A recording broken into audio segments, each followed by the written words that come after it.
Thank you so much. I am so excited to see such a big crowd out. I must admit, with everything going on, I was a little bit like, not sure how many people are going to come, but thank you so much, everybody, for supporting. This is really fun. All right, before I get into anything, I do need to say that we acknowledge that the land upon which we gather is unceded Mi'kmaq territory. Epiquet is covered by the historic treaties of peace and friendship. We pay our respects to the indigenous Mi'kmaq people who have occupied this island for over 12,000 years, past, present, and future. We respect the history, spirituality, and culture of the Mi'kmaq people who have lived and are living here. By offering this land acknowledgement, we elucidate our commitment to hold ourselves accountable to listening to the needs of indigenous people in our community and engaging in tangible action as an ally. And that first piece you just heard was called Ghost Milonga. And when I heard it the first time, I thought it was written by Astor Piazzolla, who is the big god of tango music from Argentina. But it wasn't written by him. It was written by a fellow named Jonathan Geer, who is a film and TV and video game composer from Austin, Texas, who in a weird connection plays in a Piazzolla tango quintet with a cello player with whom I did a COVID cello project during COVID. The world is very small. So the next one we're going to play you, this concert, we were talking amongst ourselves in rehearsals, and we were kind of calling it the anti-Christmas concert. Not that we're anti-Christmas in any way, shape, or form, but this has no music of any shape or form that is going to be Christmassy this afternoon. So I hope you didn't come for Christmas holiday cheer, because you're not going to get that. But having said that, you'll have some beautiful music and some reflective moments, I think. And Noah's just going to be amazing, so that'll be great. So our next piece is called The Merry-Go-Round of Life from Howl's Moving Castle, which is an anime film by Miyazaki, and the music was written by Joe Hisaishi. And I found some really beautiful quotes about this. Let me tell you some here. He can bring a tear to your eye with a couple of well-placed notes without fail. The score sounds a lot like a lullaby, and whilst it may have the power to send young children to sleep, it stirs entirely other emotions in adults. It causes you to reminisce, to remember happier times when the world was so much simpler. And then someone else said, if there is one thing this soundtrack has, it is energy. Just like Howl's slapdash nature, the melody picks the audience up and escapades them on a whimsical journey. The chirping flutes and waltz-like rhythms feel like sunshine on a spring day, or as it may be today, sunshine on a winter day. So enjoy The Merry-Go-Round of Life.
He invited me to play on his debut EP, which was super fun, and then we got to do some songs of his with the symphony, which was even more fun, and now we get to do this. And I love Noah's songs. They're so touching, and just wait till the last one, because we're going to have tearjerkers on the last one, I think. Yeah, anyway, here's Noah. Hey everyone, how are you doing today? Good. So great to see so many people here. I apologize for the couple songs on the piano. Enjoy the performance from my shoulders. Or maybe you want to close your eyes and really sink into the lyrics. But we're going to get started here with an unreleased song of mine, but I love playing it, especially with this group today. And it's a song about savoring the time you have with people while you have it. And it's called 5 More Minutes.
day to your big brown eyes, from my fingers to your hair, turning over to your side.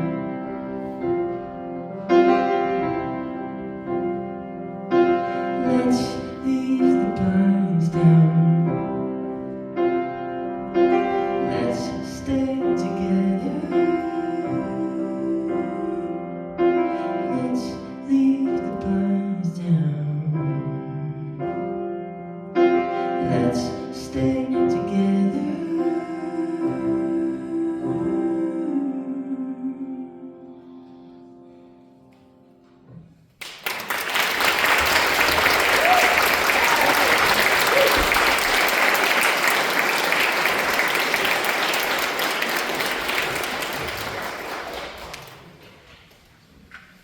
Thank you very much, everybody. We're going to be on the end of this chord. Successfully done that. Now I need to plug it in. And yeah, we just embrace whatever happens. That was really fun. We're cooking now. So in honor of it being a little chilly outside, and I know that you said no Christmas, but this song does have the word Christmas in it. It's true, it does. That is like our closest to Christmas. Because it's about the month of January, which famously comes after Christmas.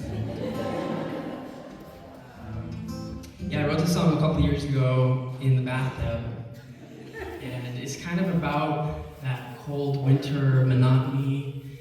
It's a weird time to try and be motivated and think that you're gonna change your life every year with resolutions, because it's actually the worst time of year. We should maybe rework that system. Maybe like August 1st, New Year's resolutions. Anyway, so we're gonna try this fun little jaunty song called January.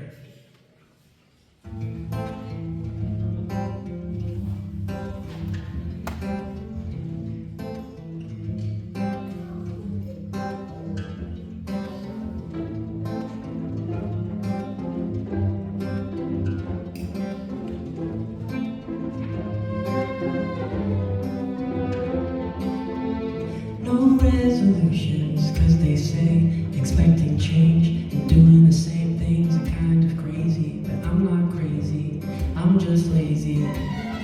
My interactions are sparse and brief. It's just a summer grief, but I'm around.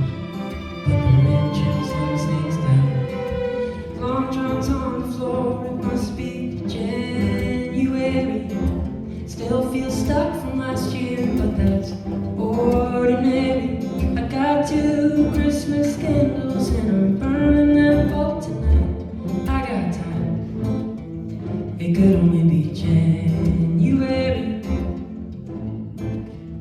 It could only be January. Apple earphones and a COVID mask. Need a friend, but you have to ask. Breakfast such a friggin' task. Oh, could you make it here? 21st on this year, I swear. It could only be January. It could only be January. Oh, long drums on the floor, it must be January. Still feel stuck from last year, but it's ordinary. I got 2 Christmas candles and I'm burning them all tonight. I got time. It could only be January. Oh no, well, the worst will soon be over.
Thank you.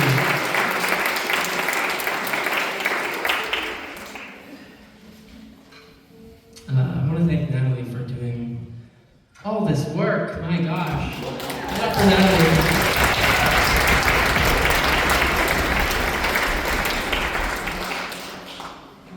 That's kind of a strange one to do, I feel like. Harmonically, it's a little weird. That's what you like? Okay, thanks.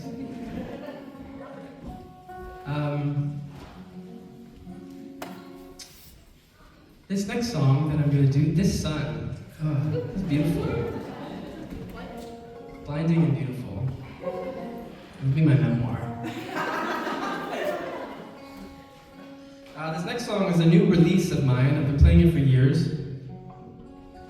But it just came out in October. And it's a really special song. And it's called Serial. Has anyone heard it? Has anyone checked it out? So you can go on the internet and stream this song if you like it.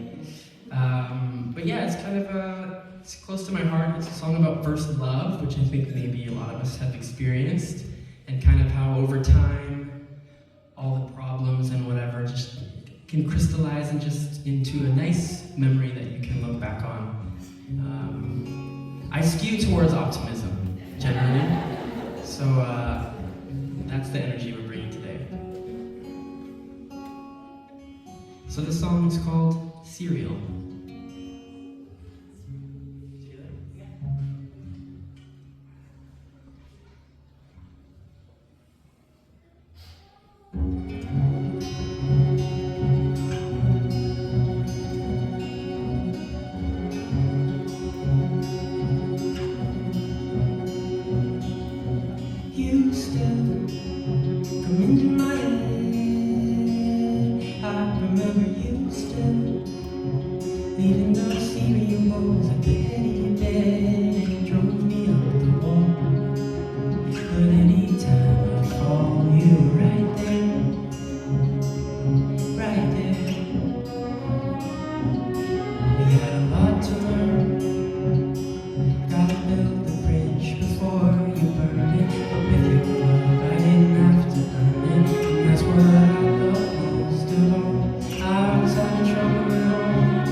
Anytime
tune that I have is another unreleased one. I have a lot of unreleased songs.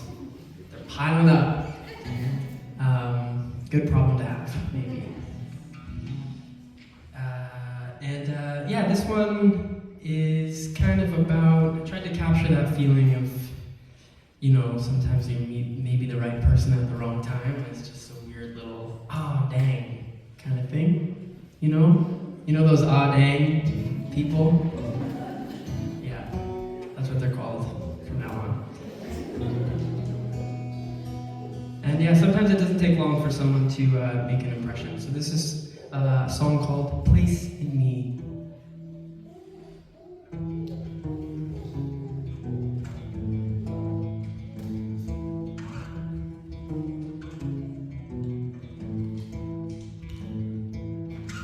Call me a loser, but I checked the calendar and it's been a year since you came to my home.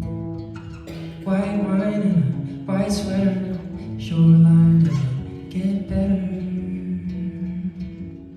Oh darling, you always have a place in me. You could end the chase so always have a place in me.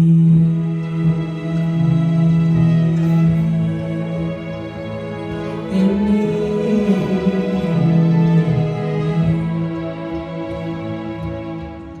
Hey you, I'm passing through, should I stay a few days at your place?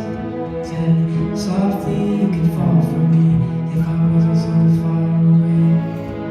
719 miles don't do too well for my attachment style, even if you slipped away.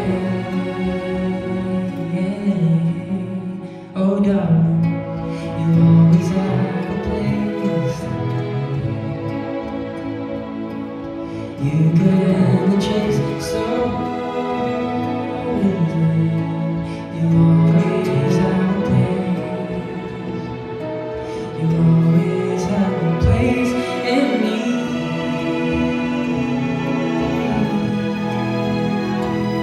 In me.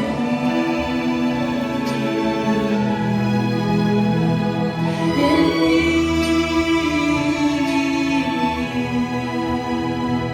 Oh.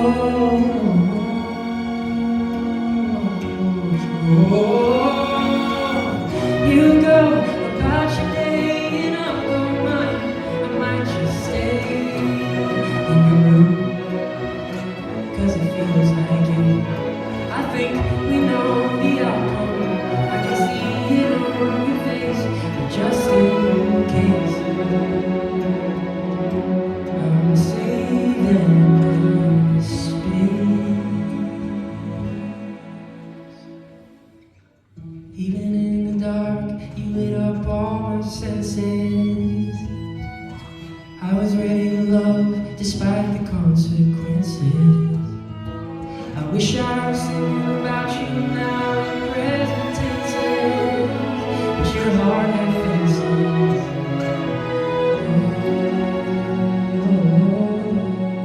Regardless, you always have a place for me.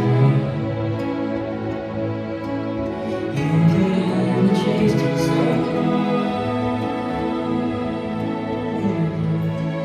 you always have a place in me.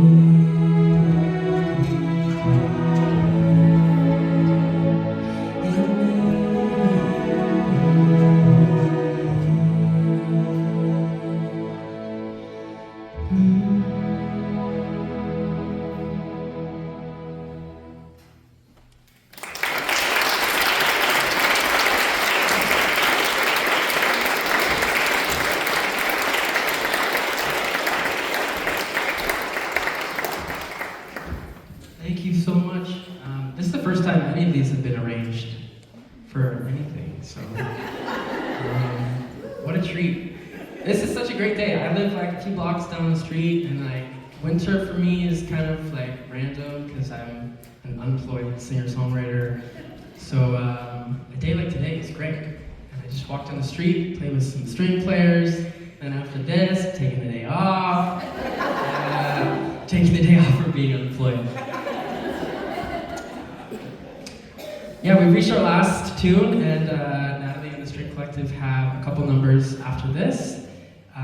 This last song, if you've been to any of my shows, you probably hear me talk about my relationship to PEI in Toronto, and I lived away for a while and found myself back on PEI. And in doing that, it was a period of time where I wasn't sure if I made the right decision, because I left a lot behind in Toronto, and that was something I kind of battled with. And then one day I was on the beach in Cable Head, close to where I'm from, and I got this little melody in my head, and then the rest of this song just came flooding through. So thanks for spending the afternoon with us here. My name is Noah Malcolm, and this is my last song. It's called Blame.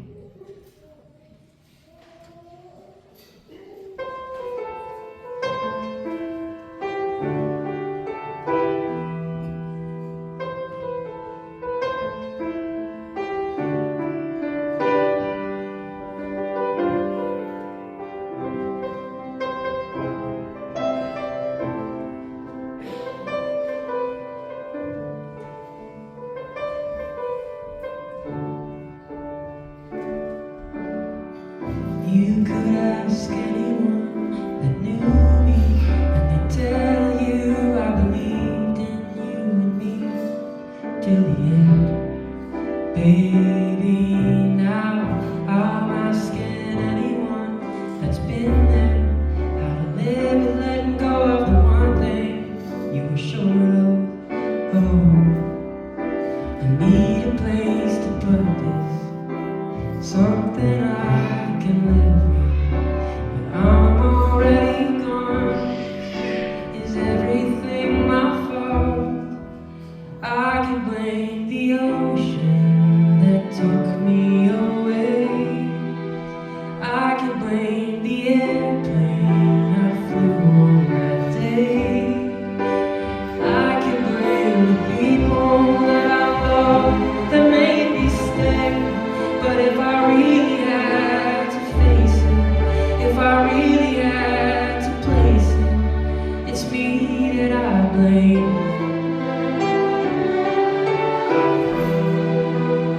Feels like I'm back in high school, in math, adding shit up, putting you on a graph, trying to balance it out, eyes dry from the drought of looking for the perfect reason. Is it right here in my dreams, or is it right here on the beach? We may never know, never know. Oh, I need a place to put this, something I can live with, but I'm already gone. Is everything my fault? I can blame the ocean that took me away. I can blame the airplane I flew on that day. I can blame the people that I love that made me stay. But if I really had to face it, if I really had to place it, it's me that I blame.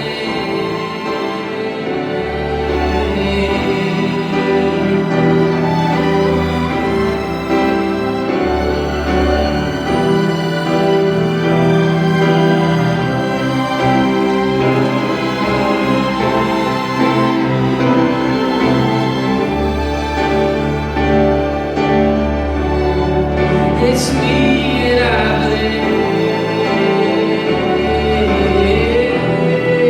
It's me that I blame.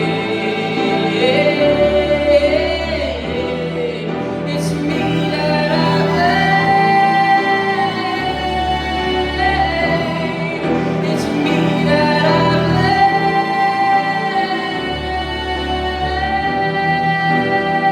I could blame the people that I love that made me stay. But if I really had to face it, if I really had to place it, it's me that I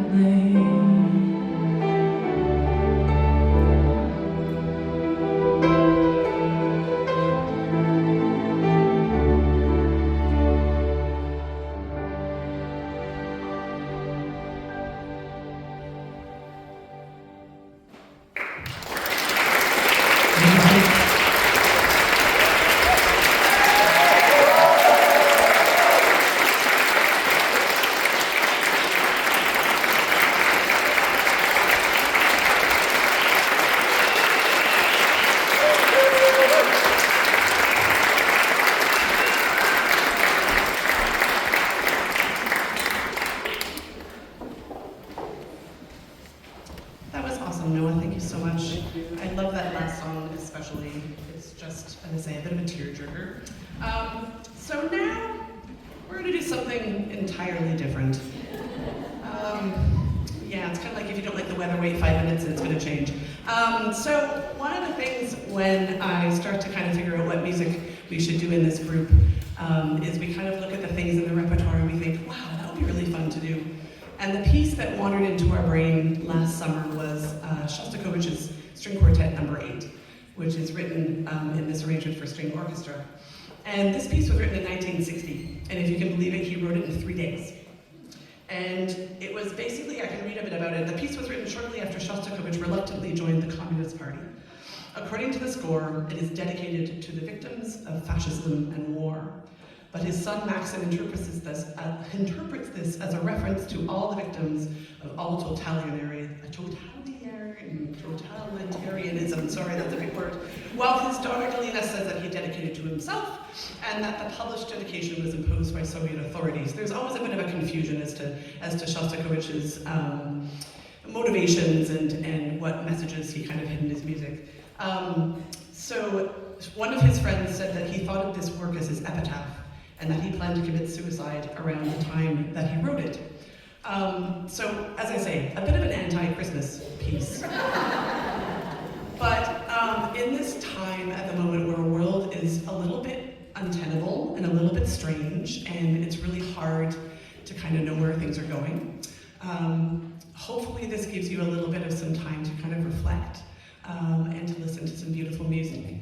One of the cool things about this piece, and about all Shostakovich's piece, is that he wrote his name into the music. So if you listen to the very first 4 notes of this piece, that interval spells DSCH in German, which is Dmitri Shostakovich. And if you listen to the piece, that motive gets passed around so many different places. And this piece is actually in 5 movements, which you might not realize because we basically go 1 to 5 without a break. And that makes you think that we're going to be here for an hour. No, this thing only takes about 25 minutes, depending on how fast we take the second movement. But it's amazing how that motive just pops back. And it's really a bit like a palindrome, that it starts off in one way and ends in the same way as well. So have a listen. This is the string orchestra arrangement of Shostakovich's String Quartet No. 8.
endurance tests for the last couple weeks to make sure we could make it through the whole thing without like losing focus or losing energy. But we didn't want to leave you on that slightly downcast, slightly depressing note. So we're going to play a piece right now, which is by, and I'm going to massacre his name, and I apologize, Ludovico Einaudi, who's an Italian composer who was born in Turin in 1955. He studied with Berio and Stockhausen, who are two of the big names of modern music, and he encountered minimalism in the States when he went to Tanglewood in 1982, and that's kind of been where he's stuck. So with Mr. Einaudi, you get a lot of repetitive patterns, a lot of building up of themes, and I found this great quote that says, his music has long time been a favorite of people in need of calm. We are all in need of calm, especially these days. So this is Experience by Ludovico Einaudi.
you.